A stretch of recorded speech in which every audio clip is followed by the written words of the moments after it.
اعوذ باللہ من الشیطان الرجیم بسم اللہ الرحمن الرحیم الحمد للہ رب العالمین الرحمن الرحیم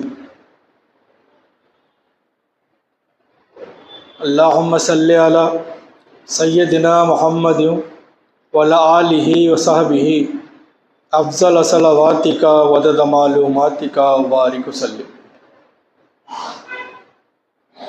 سجدہ شکر ادا کرنے کا طریقہ۔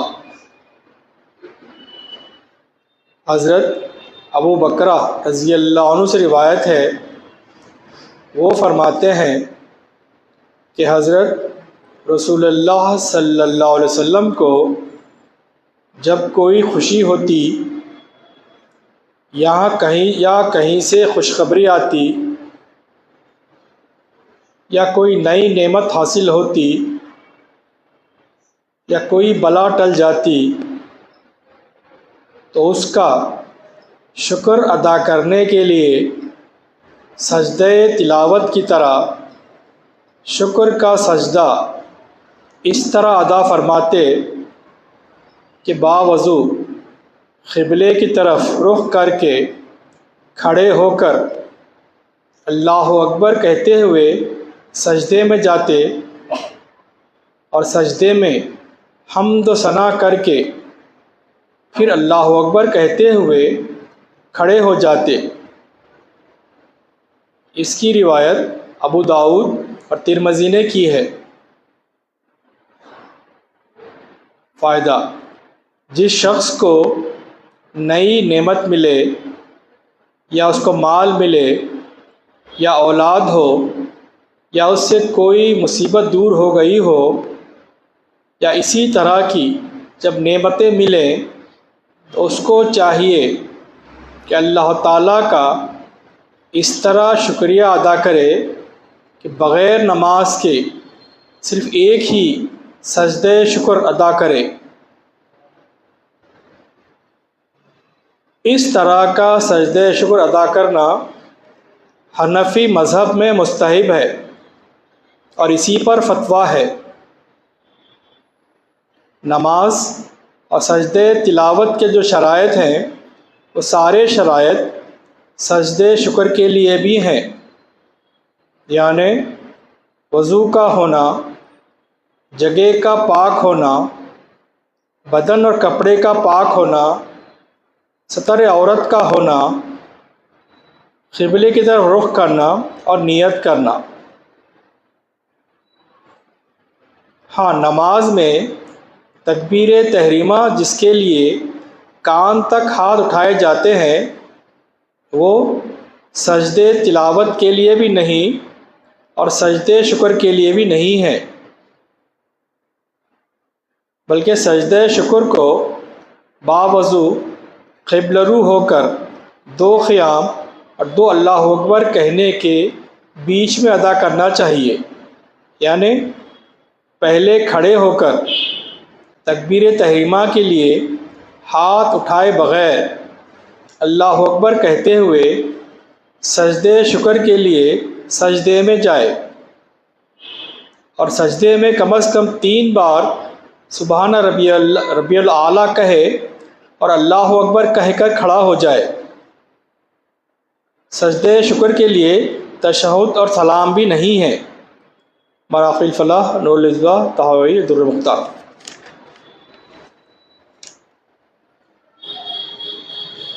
کسی مصیبت سے محفوظ رہنے پر سجدہ شکر کرنا۔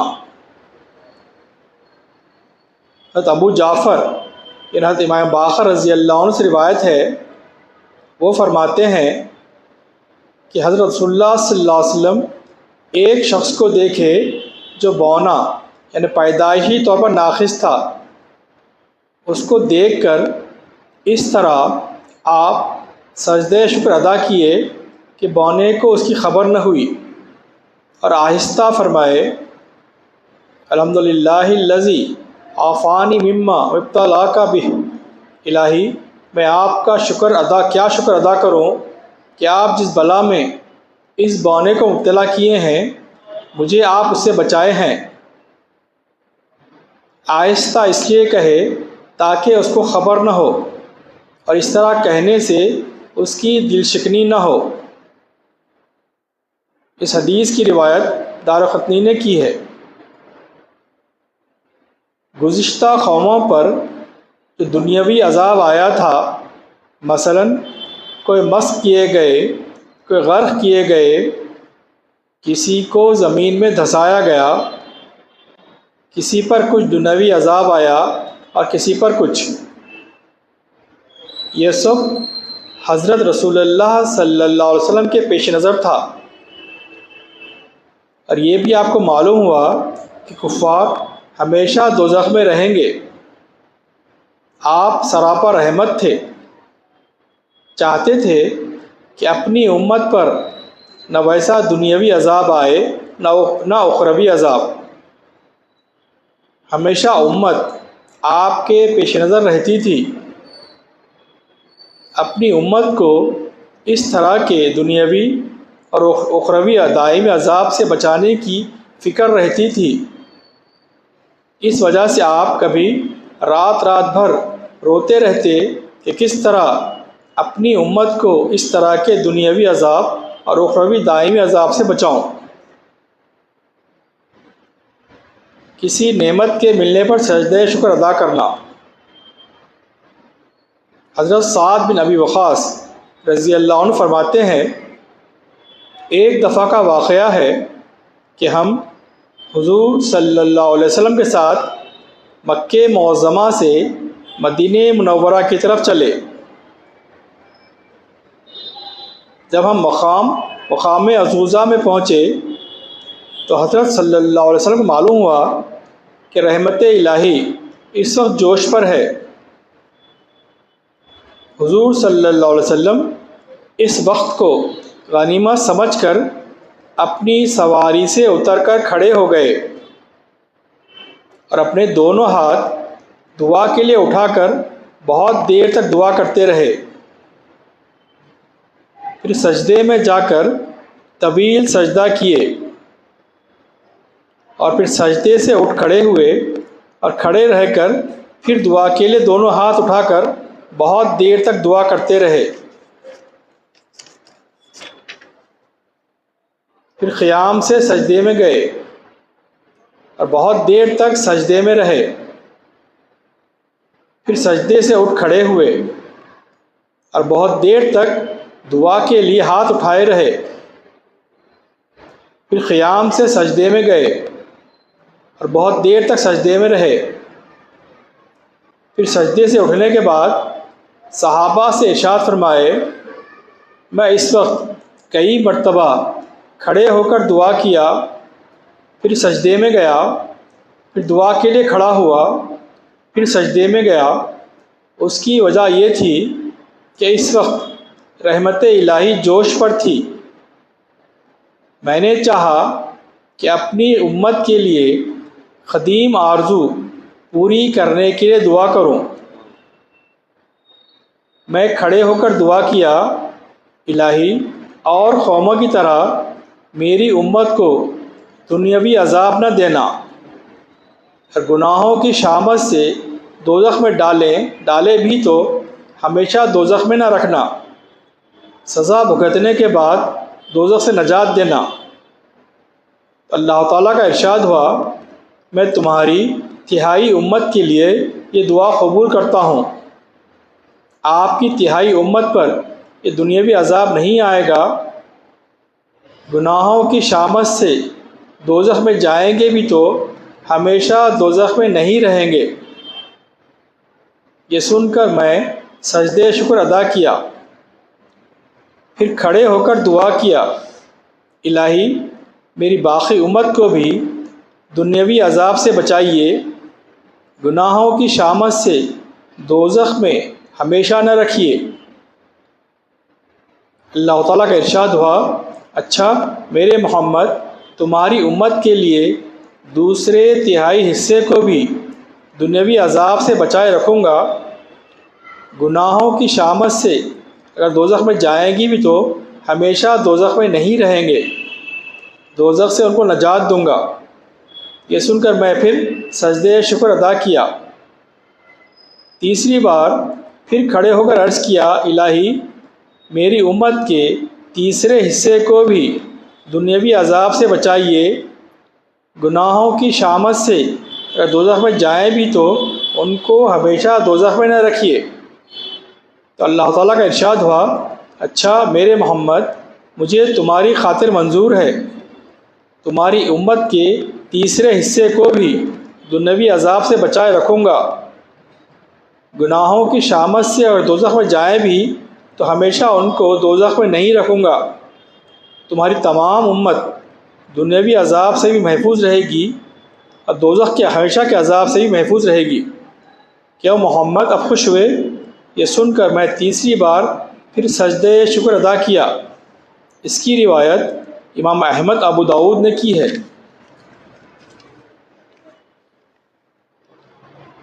بسم اللہ الرحمن الرحیم۔ سلسلہ وار درس فضائل رمضان۔ حدیث شریف میں آیا ہے، الدنیا سجن المومن، دنیا مومنوں کے لیے قید خانہ ہے۔ اس لیے اگرچہ قید خانے میں کیسا ہی عیش و آرام ہو مگر دل نہیں لگتا، ایسا ہی مسلمان کی شان یہ ہے کہ دنیا میں دل نہ لگے، اگرچہ دنیا میں کیسا ہی آرام ہو، کیونکہ دل لگنے کی جگہ گھر ہے اور دنیا گھر نہیں ہے۔ مسلمانوں، تمہارا گھر تو آخرت ہے، مگر تم نے اپنے لیے دنیا کو گھر بنا رکھا ہے۔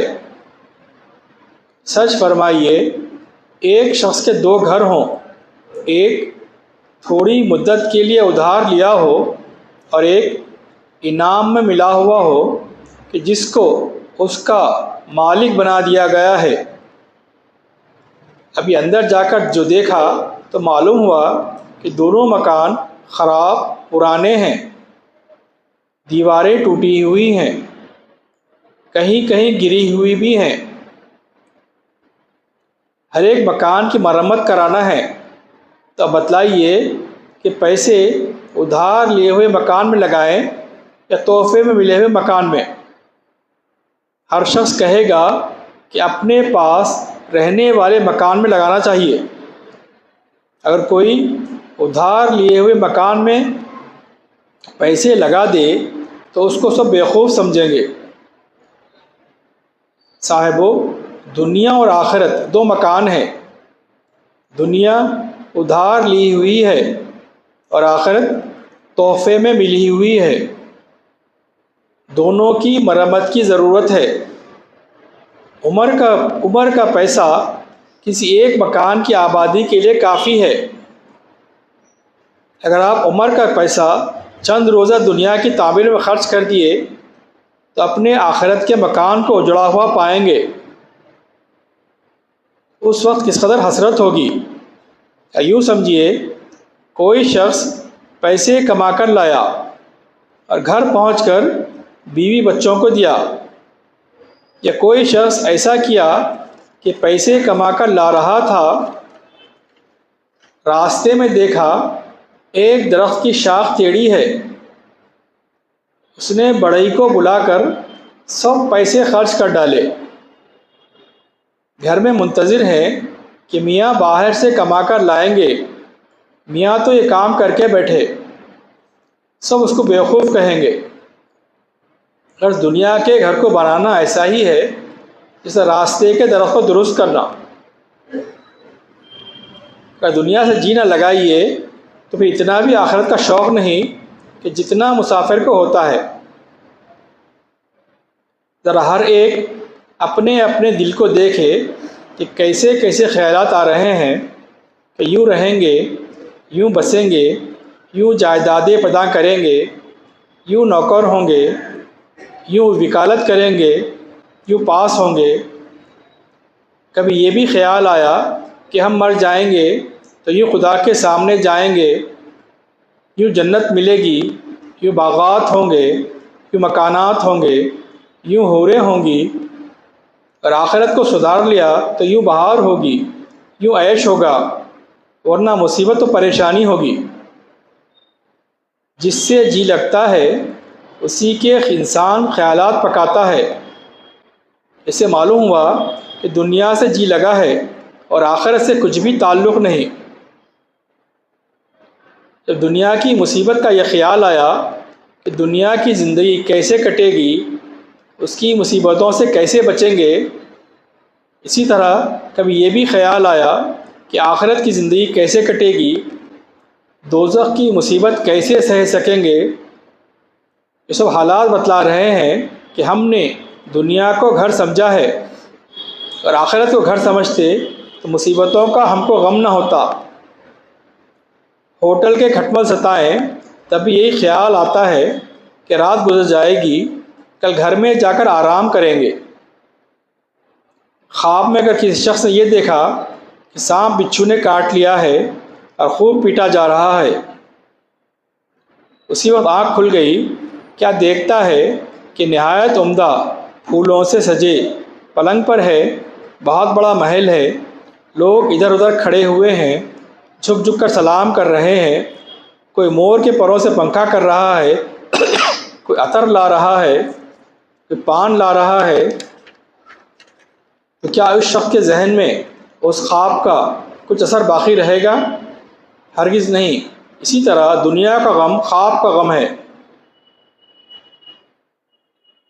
ایک شخص خواب میں دیکھے کہ تخت سلیمان پر ہوں، تمام لوگ میرے سامنے ہاتھ باندھے کھڑے ہیں، لوگ اپنی اپنی ضرورتیں میرے سامنے پیش کر رہے ہیں، میں ان کو پورا کر رہا ہوں، تمام شاہی شان و شوکت جمی ہوئی ہے۔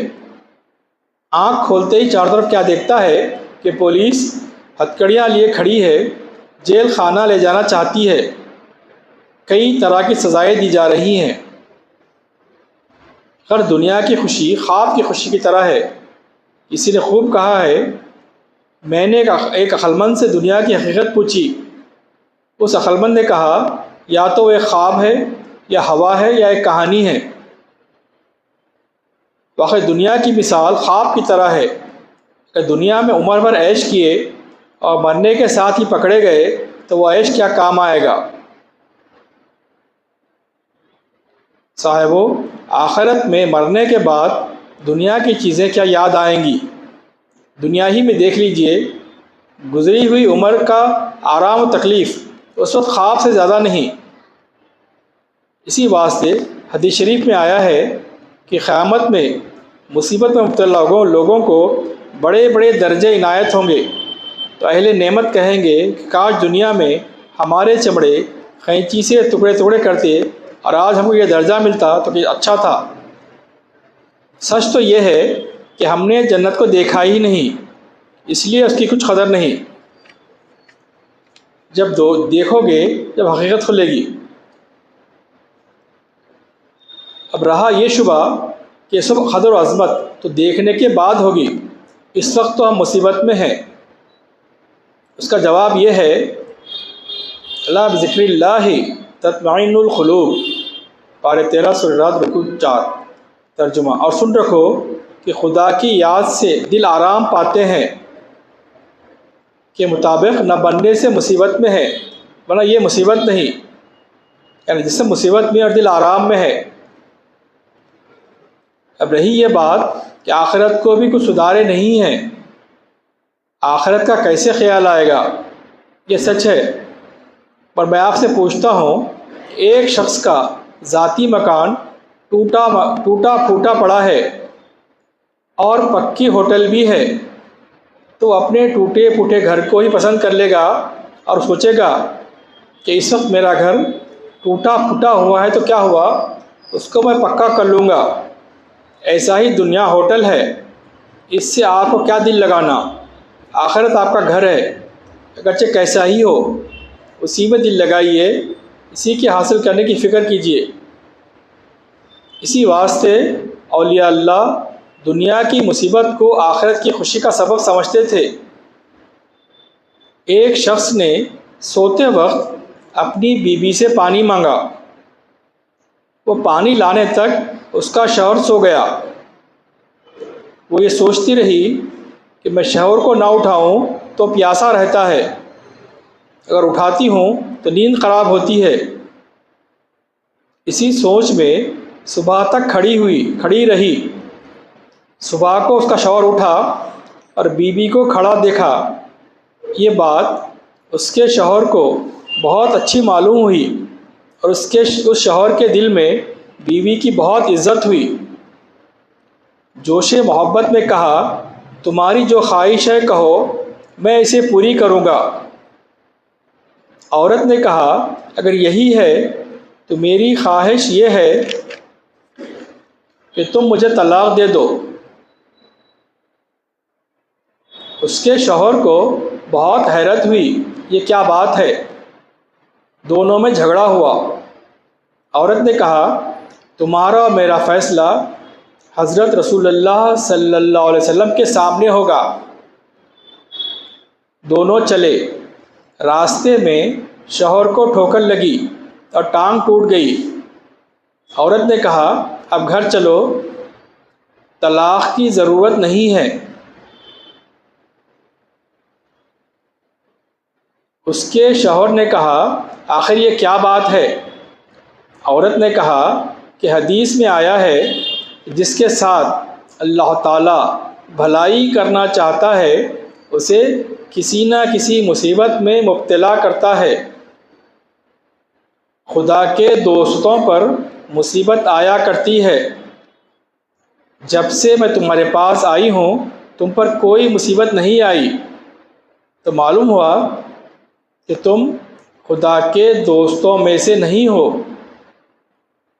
میں ایسے شخص کے پاس نہیں رہنا چاہتی جو خدا کا دوست نہیں۔ اب تمہاری ٹانگ ٹوٹ گئی تو معلوم ہوا کہ تم خدا کے دوست ہو۔ اب طلاق لینے کی ضرورت ہی نہ رہی۔ اس خاتون کی یہ حالت اس واسطے تھی کہ وہ دنیا کو گھر نہیں سمجھتی تھی۔ بعض لوگ ایسے ہیں کہ وہ دین کا کبھی کبھی ذکر کر دیتے ہیں اور یہ سمجھتے ہیں کہ ہم کو دین کی فکر ہے اور آخرت کو ہم گھر سمجھے ہوئے ہیں۔ صاحبو، اس سے کیا ہوتا ہے؟ دیکھو، اگر کسی کے پاس آٹا بھی ہے، توا بھی ہے اور لکڑیاں بھی ہوں اور روٹی نہ پکائے، اور ان چیزوں کا ذکر کیا کرتا رہے اور سوچتا رہے، تو صاحبو، اس ذکر اور اس سوچنے سے کیا ہوتا ہے؟ تدبیر تو یہ ہے کہ ہمت کر کے اٹھے اور پکانا شروع کر دے، جب بھوک لگے کھا لے۔ ایسا ہی اگر آخرت کا ذکر ہی کرتا رہے اور آخرت کو سوچتا رہے تو کیا ہوتا ہے؟ صاحبو، ذرا ہمت سے کام لو، اٹھو، دین کے کام کرنے لگو۔ جب آخرت میں جاؤ تو اس سے فائدہ اٹھاؤ۔ دنیا کے کام میں تو کام نہ کر کے صرف فکر کرنے پر بس نہیں کرتے۔ پھر اس کی کیا وجہ ہے کہ آخرت کے کام میں صرف فکر کو کافی سمجھ رہے ہو؟ اس سے معلوم ہوا کہ سب باتیں ہی باتیں ہیں، حقیقت میں آخرت کا خیال نہیں ہے۔ اگر آخرت کا خیال ہوتا اور آخرت کے لیے کچھ کام کرتے تو اس کے اثرات خود نظر آتے۔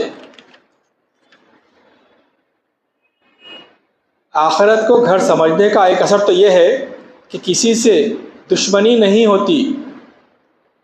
اگرچہ کسی سے معمولی لڑائی ہو گئی ہو تو بھی دل میں دشمنی نہیں ہوتی۔ جیسے کوئی شخص ٹرین کے ذریعے سفر کرنے کے لیے کھڑا ہے، ٹرین آ گئی، اگر اس وقت پلیٹ فارم پر کسی سے لڑائی ہو گئی تو لڑائی کو ایک طرف رکھ کر ٹرین میں سوار ہونے کی فکر کرے گا، ورنہ ٹرین چلی جائے گی اور یہ چھوٹ جائے گا۔ اسی طرح دنیا کے جھگڑوں میں الجھ کر آخرت کے سفر کو خراب نہیں کرتے۔ چند بچے ریت جمع کر کے کھیلنے کے لیے گھر بناتے ہیں، پھر ایک اس کو توڑ دیتا ہے تو دوسرا اس سے لڑتا ہے کہ تو نے ہمارا گھر توڑ دیا۔ ہم کو ان کی لڑائی پر ہنسی آتی ہے کہ یہ بھی کوئی مکان ہے جس کے توڑے جانے پر لڑائی ہو۔ ایسا ہی اللہ والے ہمارے لڑائی جھگڑے دیکھ کر ہنستے ہیں، اس لیے کہ ان کو دنیا کی ہر چیز کھلونا نظر آتی ہے۔ دوسرا اثر آخرت کو گھر سمجھنے کا یہ ہوگا کہ دنیا کے سامان پر نہ اتراؤ گے، اس لیے کہیں مسافر ہوٹل کے سامان پر غرور کرتا ہے۔ تیسرا اثر یہ ہوگا کہ آخرت کے کاموں میں سستی و کاہلی نہ کرے گا۔ ہم دنیا کو گھر سمجھے ہوئے ہیں، اسی واسطے آخرت کے کاموں میں سست و کاہل ہیں۔ چوتھا اثر آخرت کو گھر سمجھنے کا یہ ہے کہ دنیا کو اپنا گھر نہ سمجھے گا، اس لیے نہ غرور ہوگا نہ گھمنڈ۔ حضرت علی کرم اللہ وجہہ کی زرہ یعنی جسم کی حفاظت کے لیے لڑائی کے وقت پہننے کا لباس چوری ہو گیا، ایک یہودی کے پاس ملا۔ آپ نے اس کو پہچان کر فرمایا، یہ زرہ میری ہے۔ یہ وہ وقت ہے کہ حضرت علی رضی اللہ عنہ خلیفہ وقت ہیں، بادشاہ ہیں۔ وہ یہودی بادشاہ وقت سے کہتا ہے کہ گواہ لاؤ۔ اللہ رے صحابہ کرام رضی اللہ عنہم انہوں نے دنیا کو اپنا گھر نہیں سمجھا تھا، اس لیے حضرت علی رضی اللہ عنہ خاموش رہ کر باضابطہ عدالت میں اپنا حق ثابت کرنے کے لیے دعویٰ کر دیے۔ قاضی شریح کے پاس مقدمہ پیش ہوا۔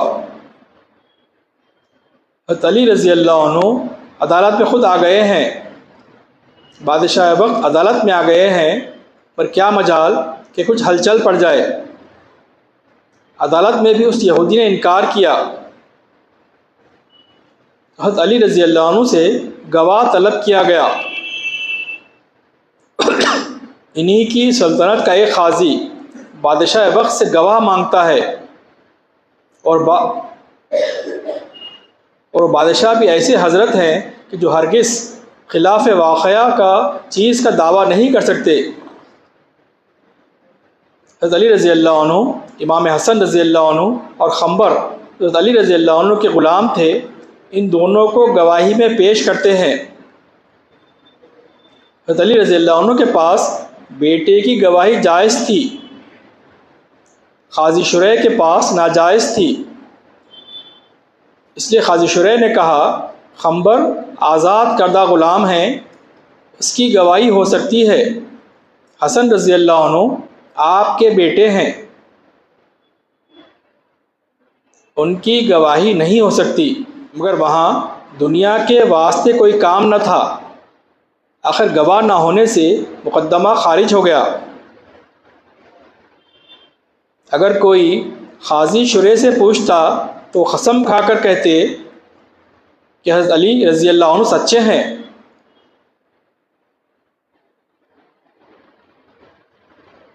مگر سب اسلام پر جان دینے والے تھے،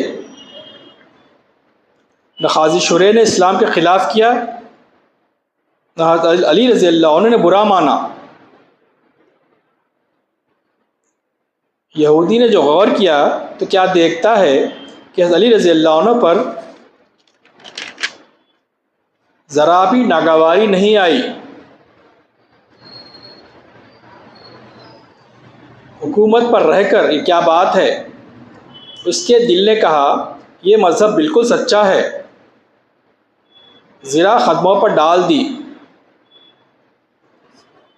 اور کہا یہ آپ ہی کی ہے،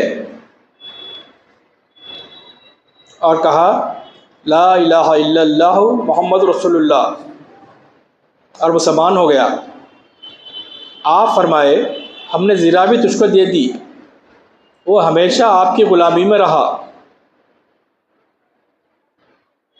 پانچواں اثر یہ ہے کہ آخرت کو گھر سمجھنے کا کہ خدا سے ایسی لو لگی رہتی ہے کہ مخلوق سے ڈرتا ہی نہیں۔ صاحبو، علماء پر یہ تہمت مت لگاؤ کہ دنیا چھڑاتے ہیں۔ وہ جو کہتے ہیں اس کا مطلب یہ نہیں کہ دنیا مت کماؤ، بلکہ وہ یہ کہتے ہیں کہ اللہ اور اس کے رسول صلی اللہ علیہ وسلم کہتے ہیں کہ دنیا کماؤ اور دنیا میں بالکل کھپ مت جاؤ، ورنہ دنیا کو گھر سمجھنے لگو گے، آخرت کو بھول جاؤ گے۔ دنیا میں کھپ جانا بولو یا دنیا کی محبت کہو، دونوں کا مطلب وہی ہے۔ جس میں ترک آخرت یا آخرت کو چھوڑنا ہو، دنیا کمانے کو نہ دنیا کی محبت کہتے ہیں نہ دنیا میں کھپ جانا۔ بس دنیا کمانا جائز ہے، دنیا میں کھپ جانا ناجائز۔ دنیا میں کھپ جانے سے اللہ تعالیٰ سے غفلت ہو جاتی ہے، پھر جسے جو برا کام ہو وہ تھوڑا ہے۔ سنیے مولانا روم فرماتے ہیں پھر دنیا کیا ہے؟ صرف خدا سے غافل ہونا ہے۔ سونا چاندی، گھر کا سامان، بیوی بچے دنیا نہیں ہے۔ دیکھو حضرت علی رضی اللہ عنہ یوں بھی زرہ چھوڑ سکتے تھے، اس لیے کہ کھویا ہوا گیا ہوا ہی ہے، لیکن زرہ حاصل کرنا ایک قسم کی دنیا کمانا تھی، اس کا بھی حکم الہی ہے، اس لیے دعویٰ کر دیے۔ پر دنیا میں کھپے ہوئے نہیں تھے، اس لیے نہ حکومت کے زور پر لیے نہ کسی پر ظلم کیے۔ یہی دنیا میں نہ کھپنے کا اثر تھا کہ حق پر ہونے کے باوجود جب مقدمہ ہاتھ دیے، زرہ نہ ملی تو کچھ پرواہ نہ کیے۔ اللہم صلی علی سیدنا محمد و علی صحبہ صلواتک و معلوماتک و بارک وسلم۔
فاتحہ۔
صلی اللہ تعالیٰ علی خیر خلق سیدنا محمد و علیہ وسلم اجمعین بحق حق آمین.